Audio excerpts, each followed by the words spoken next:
কাতার প্রবাসী ভাইরা, আমি আপনাদেরকে এমন একটা নিউজ দিচ্ছি যেটা হচ্ছে ভুয়া চাকরি চিনবেন কীভাবে, যে ভুয়া চাকরির অফার দিয়ে আপনার থেকে টাকা পয়সা খায় এরকম লোকদেরকে কীভাবে চিনবেন। এরকম আমি আজকে 8 বছর কাতারে আমি জানি এবং বুঝি, এই জন্য আমি আপনাদের কাছে শেয়ার করবো। নতুন পুরাতন যারাই আছেন এই বিষয়টা সবার কাছে শেয়ার করে দিবেন, অনুরোধ রইল, ঠিক আছে? বিস্তারিত আপনারা শুনেন, আমি বলতেছি একটা একটা করে। ভুয়া জব অফার চেনার উপায়। 1 নম্বর বিষয় হলো তারা আপনাদের থেকে আগে টাকা চাইবে, ঠিক আছে? যেটা বর্তমানে কাতারে অ্যাভেলেবেল ঘুরতেছে, আগে টাকা চাইতেছে, এটা হলো ভুয়া জব অফারের 1 নম্বর কথা, ঠিক আছে? তারা আপনাকে বলবে, সে কোম্পানি আপনাকে বলবে আগে আপনি 50 টাকা, 100 টাকা বা 200 টাকা দেন, ঠিক আছে? এটা অবশ্যই 100%-এর মধ্যে 90% সন্দেহজনক, ঠিক আছে? আপনারা আগে টাকা চাইলে অবশ্যই টাকা দিবেন না, ঠিক আছে?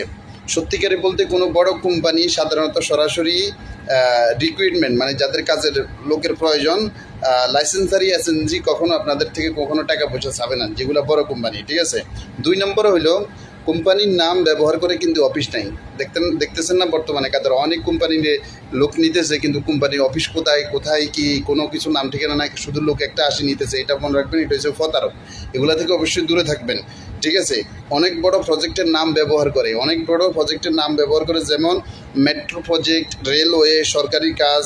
তারপরে উদাহরণ হিসাবে কাতার রেলওয়ে, ঠিক আছে? উদাহরণ হিসাবে কাতার রেলওয়ে ধরতে পারেন, যেমন এটা সৌদি টু কাতারে যে একটা প্রজেক্ট চালু হবে, এটার কথা বলে অনেকে টাকা পয়সা নিতেছে। সাবধান ভাই, এটা থেকে সতর্ক হবেন, ঠিক আছে? প্রতিষ্ঠানের, বড় সরকারি প্রতিষ্ঠানের নাম ব্যবহার করে মানুষকে বিশ্বাস করানো হয়, কিন্তু বাস্তবে ওই লোকদের কোনো অফিস নাই, ওই কোম্পানির কোনো অফিস নেই বা সাইনবোর্ড নাই, ট্রেড লাইসেন্স দেখাতেও পারে না, ঠিক আছে? ট্রেড লাইসেন্স ও দেখাতে পারে না, এগুলো দিকে অবশ্যই সাবধান থাকবেন। 3 নম্বর যে বিষয়টা হচ্ছে লিখিত অফার লেটার। যেটা আমরা একটা, যেমন আমি আমার কোম্পানি থেকে অন্য কোম্পানিতে গেলাম, তারা আমাকে একটা অফার লেটার দিয়েছে, কিন্তু তাদের কাছে কোনো অফার লেটার নাই, ঠিক আছে? লিখিত কোনো অফার লেটার নেই। সত্যিকারের অফার লেটার থাকে কোম্পানি লেটার হেড, কোম্পানির লেটার, যে কোম্পানি আপনার বড় কোম্পানি, সে অবশ্যই আপনাকে অফার লেটার দিবে, ঠিক আছে? সিআর নম্বর থাকবে, তারপরে কন্ট্যাক্ট নাম্বার থাকবে, তারপরে সিলো সিগনেচার থাকবে ওই কোম্পানির, ঠিক আছে? অনেকে পরে শুধু হোয়াটসঅ্যাপে মেসেজ করেন, মনে রাখবেন এগুলো এখন বর্তমানে বেশি বর্তমানে প্রবাসীদের সাথে এটাই বেশি প্রতারণা চলতেছে। শুধুমাত্র হোয়াটসঅ্যাপে মেসেজ করেন, কল দিয়ে না, কারণ কল দিলে এদের নাম্বারে কল যায় না, শুধু হোয়াটসঅ্যাপ খুলে রাখছে। কথা বুঝতে পারছেন? হ্যাঁ। 4 নম্বর বিষয় যেটা, পাসপোর্ট জমা রাখতে চাই। মানে অনেক কোম্পানি আছে আপনার কাজ দিবে বলে পাসপোর্ট নেই, কিন্তু কাজ দেয় না। এটা বর্তমানে দোহাতে অনেকের কাছে শুনতেছি, পাসপোর্ট নিয়ে গেছে, পরে হে উদাও, তার পাসপোর্টে উদাও, বিপদে পড়ে যাবেন। এটার জন্য একটা সতর্কবার্তা আপনাদের মনে রাখতে হবে, ঠিক আছে? যদি আপনাদেরকে বলে 5 নম্বর বিষয়টি, যদি আপনাদেরকে বলে ও এই অতিরিক্ত পাসপোর্ট জমা রাখতে চাই, গেট পাস বানাতে হবে, সিকিউরিটি ক্লিয়ারেন্স লাগবে, মানে এরকম বলে আর কি। অনেকে বলে না যে পাসপোর্টটা জমা রাখেন, গেট পাস বানাতে হবে, সিকিউরিটি ক্লিয়ারেন্স লাগবে, এই অজুহাতে পাসপোর্ট নাই, ঠিক আছে? মনে রাখবেন, এই অজুহাতে পাসপোর্ট দিবেন, আপনার পাসপোর্ট উধাও। মনে রাখবেন, আপনার পাসপোর্ট আপনার ব্যক্তিগত সম্পদ, অকারণে জমা রাখা বেআইনি হতে পারে। 5 নম্বর বিষয়, অতিরিক্ত বেতন অফার, ঠিক আছে? এই ভুয়া কাজের অফারের মধ্যে দেখবেন এটাই সবচেয়ে সন্দেহজনক। অতিরিক্ত বেতন অফার আপনাকে যদি বলে হেল্পার 1800 থেকে 2000 রিয়াল, 8 ঘন্টা কাজ প্লাস ওভার টাইম ফ্রি, কোনো ইন্টারভিউ ছাড়া হবে। এটা মনে রাখবেন, ভয়ঙ্কর তথ্য, এটা হচ্ছে সবচেয়ে বেশি ভয়ঙ্কর। হেল্পার 1800 থেকে 2000 রিয়াল, 8 ঘন্টা কাজ, ওভার টাইম ফ্রি, কোনো ইন্টারভিউ ছাড়া জব। বাস্তব বাজারে দর যাচাই করুন, অস্বাভাবিক বেশি অফার সন্দেহজনক। মনে রাখবেন, হেল্পারের এত টাকা বেতন দেয় না বর্তমানে কাতারে, এটা সন্দেহজনক।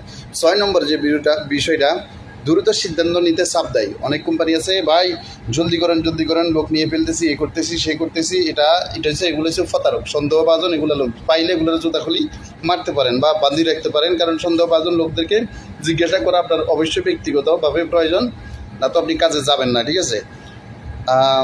যারা আপনাদের থেকে মানে অতিরিক্ত জলদি করে, যেমন দ্রুত সিদ্ধান্ত নিতে চাপ দেয়, আজই টাকা দেন, কাল থেকে কাজ শুরু হবে, এখন না দিলে সুযোগ শেষ, এরকম বলে না, এগুলো বাটপার। আমি নিজেও ধোঁকা খাইছি এক মূর্খের কাছে, ঠিক আছে? আমি নিজেও ধোঁকা খাইছি, কথা বুঝতে পারছেন? আমি নিজে 200 টাকা দিয়ে পরে উধাও হয়ে গেছে, আমি আর পাই না থাকি, চট্টগ্রামের লোক। এগুলা মানসিক চাপ তৈরি করে, ঠিক আছে? এগুলা মানসিক চাপ তৈরির কৌশল, এগুলো আপনার থেকে টাকা খাওয়ার ধান্দা, এগুলো অবশ্যই সতর্ক থাকবেন। 7 নম্বর যে বিষয়টা হলো, সেটা হলো কোনো লিখিত চুক্তি নেই।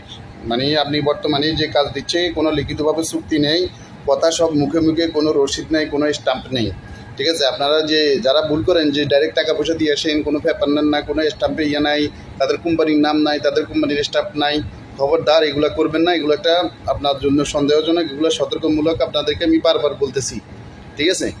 টাকা দিলে অবশ্যই রসিদ নিন। যদি কোনো কোম্পানির কাছে অবশ্যই টাকা পয়সা দেন, তাদের স্টাম্প মারা টাকা মানে রসিদ নেবেন, লিখিতভাবে তাদের সাইন নেবেন, সব কিছু নিয়ে নেবেন। কথা বুঝতে পারছেন? তো ভিডিওর ভাই শেষ পর্যন্ত চলে এসেছি, 7টা ধাপ বলছি, এগুলো অবশ্যই আপনারা মনে রাখলে আপনাদের জন্য ভালো। কথাগুলো অনেক দ্রুত বলছি কারণ লং ভিডিও হয়ে যাচ্ছে, ঠিক আছে? বন্ধুরা, কাজের নামে আগে টাকা চাইলে সাবধান। অবশ্যই কোম্পানির সিআর নম্বর যাচাই করুন, পাসপোর্টে জমা দেবেন না এবং লিখিত অফার ছাড়া বিশ্বাস করবেন না, ঠিক আছে?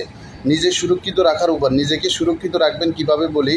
কোম্পানির নাম গুগলে সার্চ করতে পারেন, পুরনো কর্মীদের সাথে কথা বলুন, সরাসরি অফিসে গিয়ে যাচাই করুন, সরকারি ওয়েবসাইটে সিআর নম্বর চেক করুন, দূতাবাসে বা লেবার অফিসে জিজ্ঞাসাবাদ করুন।